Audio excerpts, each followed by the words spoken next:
코비드 때문에 여러 가지로 참 힘든 상황인데 이렇게라도 같이 예배드리고 하나님께 향할 수 있게 돼서 감사드립니다. 또 이 자리에 안 계신 분들은 지금 화면으로 다 보고 계실 줄 아는데 일일이 다 인사를 못 드리더라도 화면으로 인사를 드립니다. 감사하고요. 저희가 필라델피아 올 때마다 32년 전에 여기 와서 저기 파킹랏 한쪽에 있는 그 선교관에, 지금 옛날에는 선교관이 아니었죠. 그래서 2년 반 정도 살면서 연합교회 기퉁이 사역을 이렇게 좀 한 것을 기억이 많이 납니다. 그리고 많은 사랑을 받은 것, 그리고 지금까지도 많이 기도하시고 또 후원해 주신 것에 감사드립니다. 연합교회에 대한 제 인상은 항상 아름다운 교회입니다. 건물도 아름답고 우리 성도님들도 참 아름다운 그런 교회로 늘 제 인상이 있습니다. 저희들은 지금 여전히 외국제선교회 선교사로 활동을 하고 있는데, 저희들이 지금 작년 9월부터 시작한 사역은 옛날에 소위 말하는 제3세계, 지금 어떻게 말하면 여전히 선교지들이 나라들 가운데 있는 그 교회들에서 선교사들을 선발하고 파송하는 좀 다른 사역을 하고 있습니다. 그 사역 이름이 국제 선교 동원 팀으로 저희들이 일하고 있습니다. 그런 나라들에 지금 저희 한 60명 우리 선교사들이, 외국 선교사님들이 이제 사역을 하고 있는데, 필리핀, 베트남, 태국, 미얀마, 인도, 루마니아, 그리고 이집트, 그리고 우리 한국 옆에 있는 큰 나라들 대상으로도 이렇게 그 동원 사역을 하고 있습니다. 그 60명 선교사님들을 저희들이 섬기면서 같이 리딩하는 일을 하고 있습니다. 태국에 베이스를 두기 위해서 지금 준비하고 있는데, 코로나 때문에 지금 아직 비자가 안 되어서 한국에 있는 저희 본부 사무실에 있으면서 계속 사역하고 있습니다. 오늘 짧은 시간에 여러분이 잘 아시는 내용을 가지고 우리 주님 안에서 한 식구 된 여러분들과 그동안 또 선교 사역을 하면서 배운 점을 함께 나누고자 합니다. 제가 제 처형 되는 이현희 권사님 댁에 같이 있는데 모든 걸 다 너무도 잘해 주세요. 그래서 오늘 설교 30분만 하라고 하는데 지금부터 30분이 될 것 같아요. 예. 오늘 복음에 합당한 생활이라는 이 제목으로 말씀을 생각하고자 합니다. 선교사는 복음을 전하는 사람들이죠. 근데 사실 복음을 전하는 사람들, 선교사들만이 아니죠. 우리 모든 예수님을 믿는 사람들은 우리의 삶과 기회를 통해서 우리 주변에 있는 사람들 뿐만 아니라 또 이 세상의 모든 사람들에게 우리가 복음을 전하는 사람들입니다. 단지 선교사들은 우리 이곳에 계시는 분, 교회에 계시는 분들이 할 일을 위임받아서 미전도 종족들에게 직접 가서 복음을 전하는 일을 하는 것이라고 믿습니다. 그 정치, 종교, 사회적 이유로 아직 복음을 저항하고 있거나, 그리고 지형적인, 지리적인 이유로 떨어져 있어서 복음을 듣지 못한 그런 미전도 종족들에게 가서 복음을 전하는 일을 선교사들이 감당하죠. 그 새로운 언어와 문화를 배워서 그들의 상황에 맞게 복음을 전하는 일은 선교사들이 하지만, 그러나 선교사들이나 선교사가 아닌 모든 우리 성도들은 사실은 다 복음을 전하는 사람들이고 그 원리는 동일하다고 생각합니다. 우리 인생의 여정에 복음을 듣고 만난 그 예수님, 바로 우리 모든 인류의 구원이신 이 예수님을 우리가 함께 사실은 전하고 있는 것입니다. 선교사로 살면서 복잡하고 고상한 교리와 가르침을 할 일은 많이 없어서 계속 복음만 이야기하는 것이 너무 단순한 것 같지만, 가면 갈수록 우리를 구원하신 예수님을 말하는 복음은 더욱 우리의 가슴을 가면 갈수록 설레게 하는 것 같습니다. 복음이 무엇인지 우리 모두 다 잘 알고 있기 때문입니다. 다시 한번 우리가 생각해 보면 복음은 하나님께서 우리를 사랑하셔서 마련하신 하나님의 구원 대책입니다. 우리의 영원한 삶을 위해 이 땅에서의 삶뿐만 아니라 영원한 삶을 위해서 하나님께서 우리에게 주신 이 세상의 어떤 보물보다 더 귀중한 것이 바로 이 복음입니다. 이 복음을 요약하면 우리가 다 잘 알고 계시는 대로 이렇게 알 수 있습니다. 하나님께서는 우리를 사랑하십니다. 그런데 우리를 창조하신 하나님을 떠난 죄에 빠져 있는 우리 인간들은 영원한 형벌과 죽음의 운명에 놓여 있습니다. 우리를 사랑하신 하나님께서는 우리의 죄의 형벌을 대신 받으실 희생제물을 준비하셨습니다. 그 희생제물은 하나님의 아들이신 예수님이십니다. 예수님은 우리 죄값을 치르기 위해 십자가에 달려 돌아가셨고 부활하셨습니다. 우리가 죄인임을 깨닫고 이 예수님을 나의 구원자로 내 삶에 영접할 때에 우리는 죄 용서함을 받고 구원을 받고 하나님의 자녀가 됩니다. 그리고 하나님과 연결된 영원한 삶을 이 세상에서 시작하며 누리게 됩니다. 그래서 이 예수님은 우리의 구원을 위한 하나님의 대책입니다. 근데 이 하나님의 대책인 이 복음은, 구원 대책인 복음은 우리를 사랑하시는 하나님의 사랑에 근거한 것입니다. 요한복음 3장 16절 우리가 잘 아십니다. 그 말씀에 보시면 하나님이 세상을 이처럼 사랑하셨기 때문에 독생자를 주셨으니 그를 믿는 자마다 멸망하지 않고 영생을 얻게 하려 하심이라 그러셨고, 또 요한복음 5장 18절에도 보시면 공동 번역의 성경을 제가 번역을 읽습니다. 그런데 그리스도께서는 우리 죄 많은 인간을 위해 죽으셨습니다. 복음을 말씀하시는 거죠. 이리하여 하나님께서는 우리들에게 당신의 사랑을 확실히 보여주셨습니다. 요한일서 4장 8절에서도 우리가 섬기는 하나님은 사랑이라고 단호하게 말씀하십니다. 우리를 구원하신 하나님의 이 사랑에 근거하여 하나님께서 복음을 주신 것인데, 이 하나님의 사랑의 핵심은 바로 우리 죄를 용서하심입니다. 이것이 복음입니다. 이 복음을 우리가 받아서 예수님을 믿고 죄 용서함을 받아 하나님의 자녀가 되어 이 땅에 지금 살고 있습니다. 오늘 본문 27절에서는 오늘 설교 제목대로 하나님께서는 이 복음을 받은 우리가 받은 이 그리스도의 복음에 합당하게 생활하라고 말씀하십니다. 그리스도의 복음을 받은 사람다운 생활을 하라는 것입니다. 우리가 전하는 복음에 부끄럽지 않는 생활, 우리가 전하는 복음에 모순되지 않는 생활뿐만 아니라 이것은 우리가 전하는 복음의 내용을 우리의 삶에 적용하면서 사는 생활을 의미한다고 생각합니다. 여기서 우리가 말하고 있는 것은 삶입니다. 생활입니다.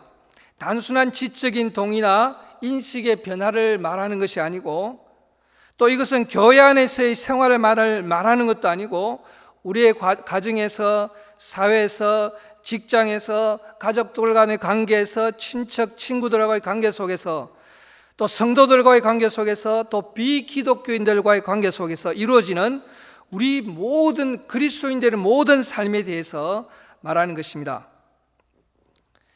우리의 이 모든 생활의 면에 적용되는 복음의 내용을 생각해서 복음에 합당한 생활이 무엇인지 한번 생각해 보면 제일 먼저 생각되는 것은 우리가 거룩한 삶을 살아야 된다 하는 것은 아주 당연하게 떠오를 것입니다. 예수님께서 우리 죄를 용서하셔서 이제 우리가 거룩한 길로 갈 수 있도록 성령을 주시고 새 기회를 주셨으니 하나님의 거룩한 본성을 닮아 우리가 거룩한 삶을 살기 위해서 노력하며 성령의 도우심을 따라 나가야 된다 하는 것을 우리가 다 흔히 많이 생각합니다. 여기에 대해서는 많이 이야기를 하고 배우고 우리가 나아가고 있습니다. 그런데 오늘 조금 전에 생각한 대로 복음의 핵심은 하나님의 사랑에 근거한 예수 그리스도를 통한 우리를 향한 용서하심이라는 것을 생각해 보면 복음에 합당한 생활은 거룩한 생활과 함께 바로 이 하나님의 사랑, 하나님의 용서를 또한 생각하며 이것을 나타내는 삶을 우리가 생각해 볼 수 있습니다. 오늘 아침에 바로 이 면을 잠깐 생각하고자 합니다. 복음을 받아 복음을 누리고 살고 있는 우리 그리스도인들의 삶에 하나님의 거룩이 나타날 뿐만 아니라 하나님의 사랑과 하나님의 용서가 나타나는 삶을 우리가 한번 생각해 볼 필요가 있습니다. 우리가 구원을 얻는 것은 개인적입니다. 하나님 앞에서 우리가 개인적으로 예수님 믿고 죄 용서를 받고 우리가 거룩한 삶을 살 수 있습니다.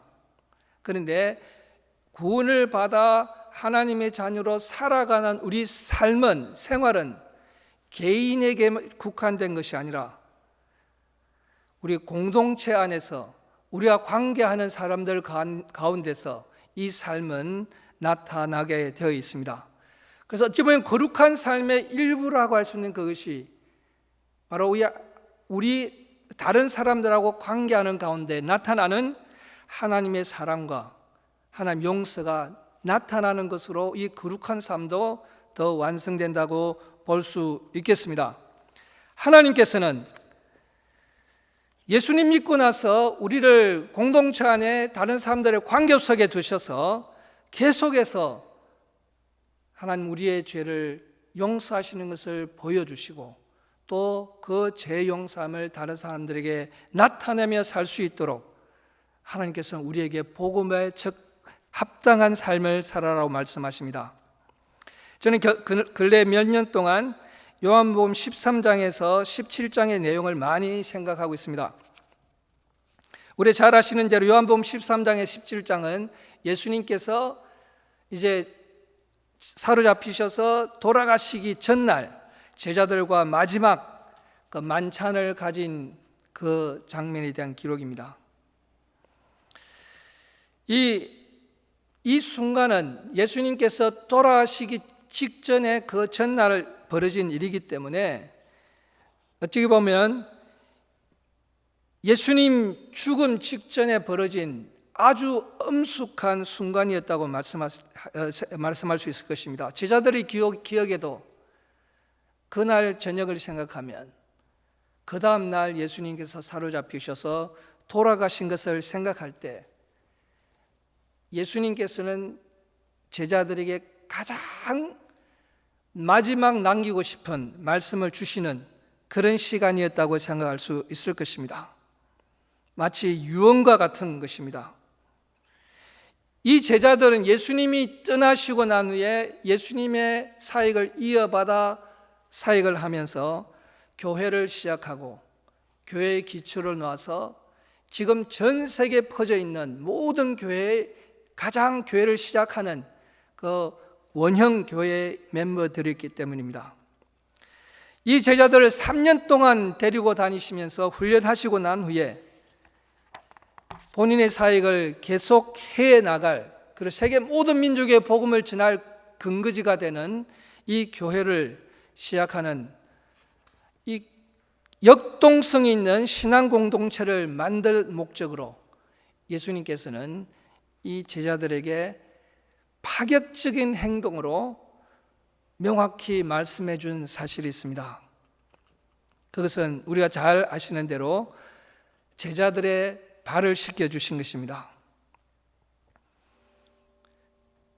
노예의 모습으로 주인과 스승의 모습이 아닌 노예들이 하는 그 모습으로 제자들 밑에 섬기시면서 제자들의 발을 씻겨 주셨습니다.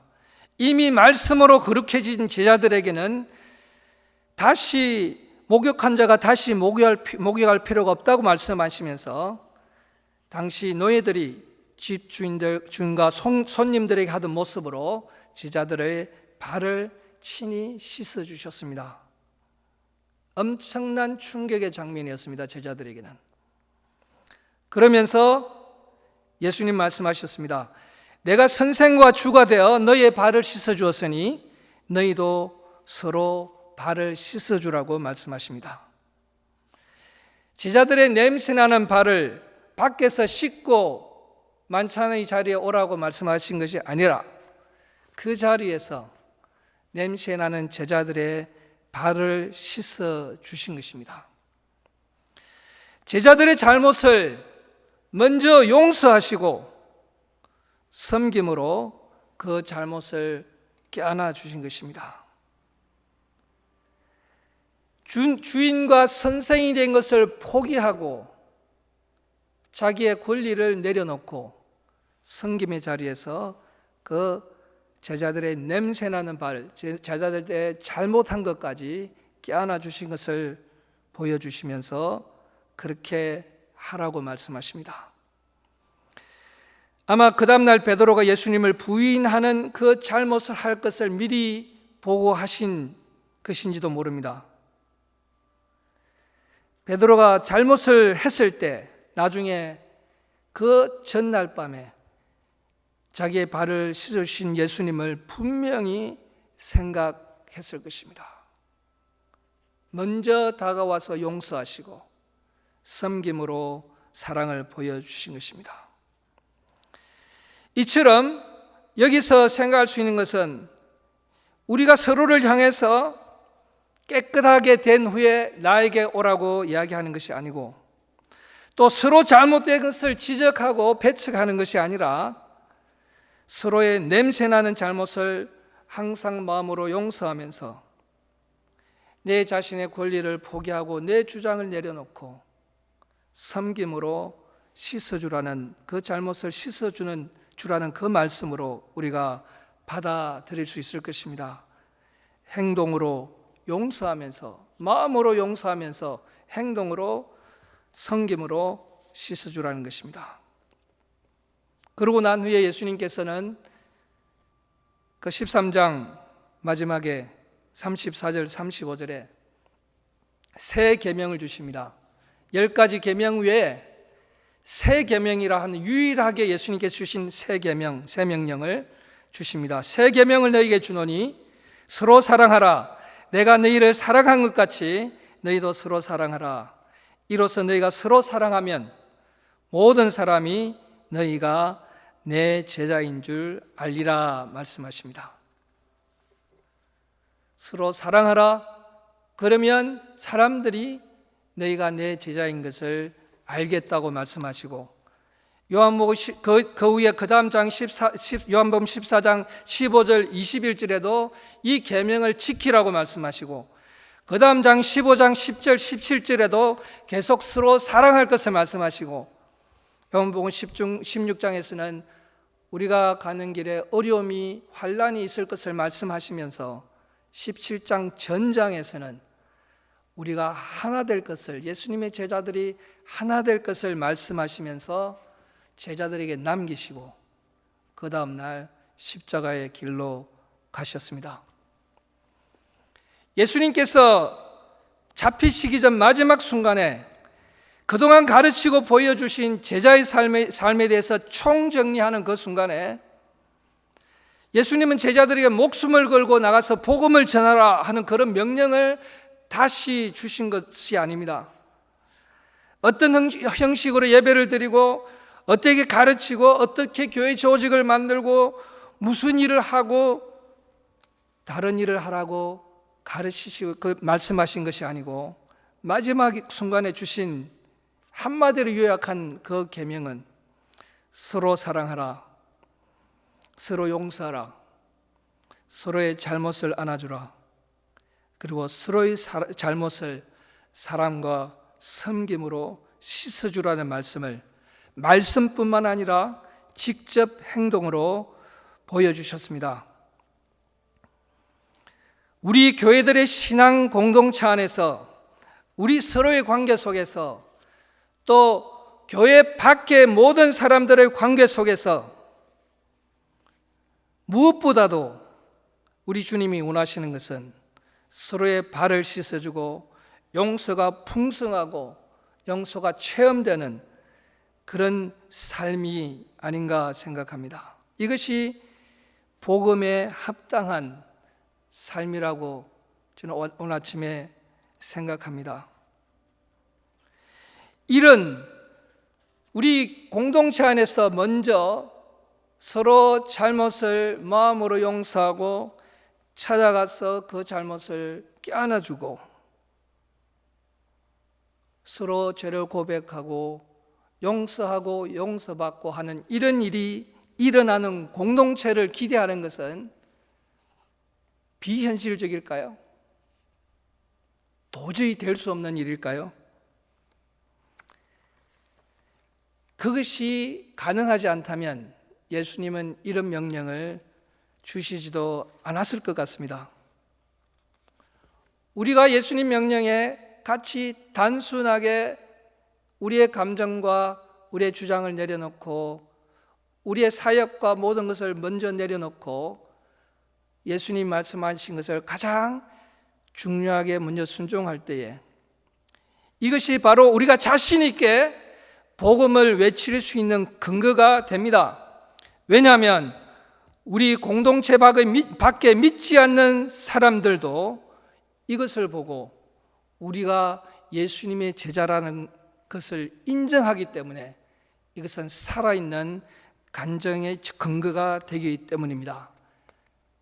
다르게 말하면 세상 이 교회 밖의 사람들에게 우리를 보라 할 수 있는 것입니다. 제가 선교사로 사역을 하면서 점점 배워가는 것이 바로 이것인 것 같습니다. 연합교에서 저희가 2년 반 있고 알래스카에서 한 2년 있고 제 선교지로 시작해서 선교사의 삶을 시작한 지 27년이 됐습니다. 몽골에 갔을 때 언어를 배우고 몽골 문화를 배우고 복음을 전하는 일을 시작했습니다. 몽골의 추운 날씨에 적응하고 기름이 둥둥 뜨는 고기만 든 그런 몽골 음식을 배우는 그런 어려움들도 있었지만 그것은 큰 어려움이 사실은 아니었습니다. 선교지를 가기 전에 예상치 못한 어려움이 사실은 있었습니다. 그것은 어이없게도 같이 일하는 동료 선교사들과 함께 일하는 어려움이었습니다. 솔직히 말씀드리면 한국에서 미국에서 항상 같이 일하는 것에 어려움을 못 느끼던 저였는데 저희들은 독일 사람, 스위스 사람들 문화도 다르고 또 사고방식도 다르고 성격도 다르고 일하는 방식도 다르고 교회에 대한 개념도 다르고 여러 다른 나라에서 온 선교사들 같이 일하면서 같이 결정해 나가곤 하는 일이 정말 힘들었습니다. 언어 소통의 방법도 달랐기 때문에 그런 차이점들이 표현하는 것들이 나의 감정을 쉽게 또 상하게 하게 됐습니다. 젊은 나의 미성숙한 나의 모습이 정말 내 스스로가 그걸 하지 말아야 되겠다 하면서도 동료 선교사들이 미워지기도 시작했습니다. 그래서 그것이 모순이 되어서 이제 선교사 일을 못하겠다 하는 그 생각을 한 것이 한두 번이 아니었습니다. 그런데 선교를 계속할 수 있었던 것은 하나님께서는 지금 말씀드린 복음을 우리 선교사들 사회 가운데 먼저 보여주셨기 때문입니다.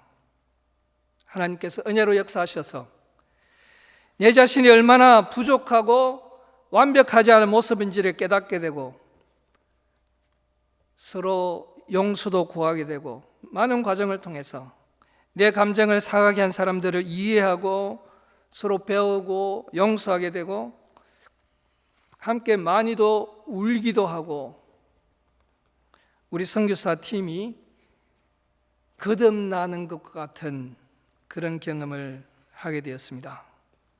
그래서 우리 팀이 아닌 다른 단체의 선교사들에게도 잘못한 것이 생각나면 가서 용서도 구하고,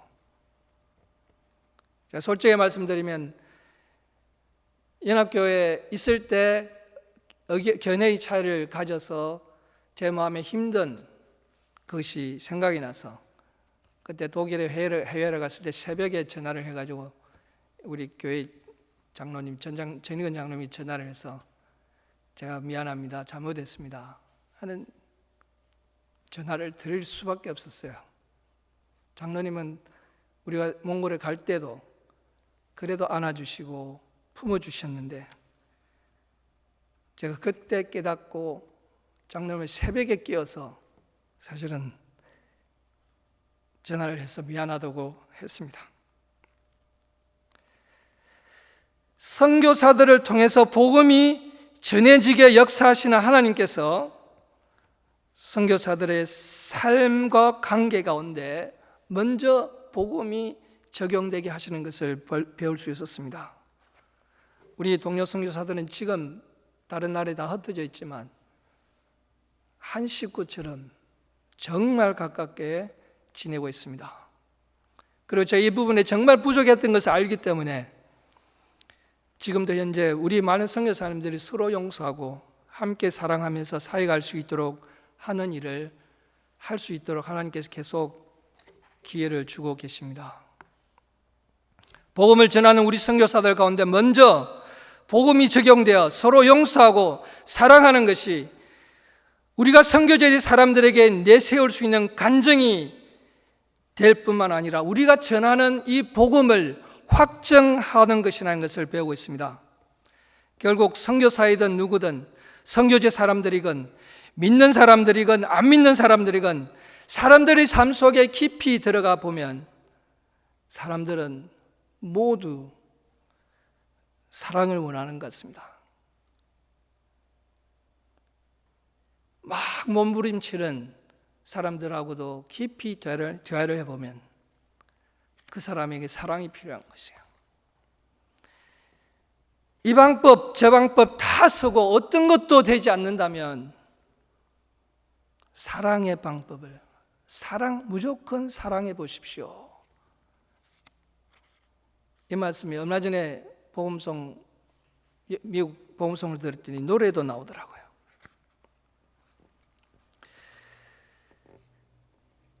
이 선교사들 가운데 이런 일을 저희들이 사실은 27년 사역하면서 지금 이것을 계속 경험하고 너무 감사하고 있는 것처럼 저에게는 한 가지 소원이 있습니다. 선교사들을 파송하고 지원하는 우리 교회 공동체들 가운데서도 먼저 그러한 하나님의 사랑과 용서의 역사가 많이 일어나서 그러한 교회들 가운데서 용서와 사랑을 풍성히 경험한 선교사들이 나와 선교사로 파송되어서 선교지 곳곳에서 그런 교회가 세워지게 되는 그런 바람이 있습니다. 이것은 저만의 소원이 아니라 우리 예수님이 원하시는 바라고 생각합니다. 선교의 주에 주는 영향뿐만이 아닙니다. 우리 신앙 공동체 안에서 이런 일이 일어날 때 미국에 있는 선교제라고 할 수 있는 우리 2세들에게 여기 계신 우리 모두가 제일 보여줄 수 있는 것은 바로 이것이라고 생각합니다. 복음의 진정성, 복음의 실체. 우리 자녀들은 묻습니다. 복음이 어디 있냐? 복음을 보여달라고 말씀하십니다. 이 자녀들에게 우리에게 복음의 진정성과 복음의 실체를 우리 공동체 안에서 작용하는 것을 보여줌으로 또 다른 선교가 일어날 것이라고 저는 믿습니다. 이렇게 우리가 한 교회 공동체에서 신앙 공동체 안에서 복음에 합당한 생활을 할 때에 오늘 본문 27절에 나오는 대로 한 마음으로 서서 한 뜻으로 복음의 신앙을 위하여 협력하게 될 것입니다. 바울 사도가 말씀하는 것이 그것입니다. 이 복음에 합당한 생활을 할 때에 한 마음으로 서서 한 뜻으로 복음의 신앙을 위해서 협력하게 됩니다. 또한 28절에 나오는 대로 무슨 일에든지 대적하는 자들 때문에 두려워하지 않게 된다고 말씀합니다. 왜냐하면 우리 옆에 있는 믿음의 식구들은 우리가 경쟁하고 싸워야 할 대상이 아니라 우리의 신앙을 대적하는 자들은 따로 있고 우리 옆에 있는 믿음의 식구들은 함께 하나님의 사랑을 나누고 서로를 세워주어 복음의 신앙사역을 위해 동력하도록 하나님께서 허락하신 동역자들이라는 것을 알게 되기 때문입니다. 그를 위해서 29절에 나온 대로 함께 고난의 길을 걸어갈 수 있는 힘이 우리들 가운데 일어나게 될 것입니다. 말씀을 맺겠습니다. 저희들은 항상 떠나 있지만 아까 말씀드린 대로 저와 제 아내 일렌 선교사에게는 연합교회, 필라델피아 연합교회는 아름다운 교회의 모습입니다. 제가 많은 사랑을 참 여기에서 받았고 누린 것을 제가 알기 때문입니다. 그렇기 때문에 기대도 있습니다. 우리 연합교회는 필라델피아에서 제일 역사가 있는 교회들 중에 하나이고 신앙 연조도 오래되신 분들이 많아서 제가 오늘 이런 말씀을 드리는 것은 절대 무리가 아니라고 생각합니다. 어찌 보면 오늘 드린 이 말씀은 베드로서 1장 5절에 7절에 나오는 믿음의 단계를 보면 제일 높은 수준의 예수님께서 원하시는 것 같아요. 믿음의 덕을 모든 사람들이 인정할 수 있는 덕을 가지고 그 덕 위에 지식을 또 많은 것을 더 알아서 옳고 그름을 알게 되고 그 위에 절제를 그 중에서도 하나님께서 무엇을 원하는지 바로 알고 집중할 수 있고 그 위에 경건을 계속해서 하나님께 열린 마음으로 하나님과 함께 동행하며 이것이 그 위에 있는 형제 우애를 우리가 서로 같이 이해가 되는 사람들을 사랑할 수 있게 되고 마지막에 위에는 사랑을 공급하라 말씀하십니다. 이 사랑은 아가페 사랑이고 형제의 사랑을 넘어선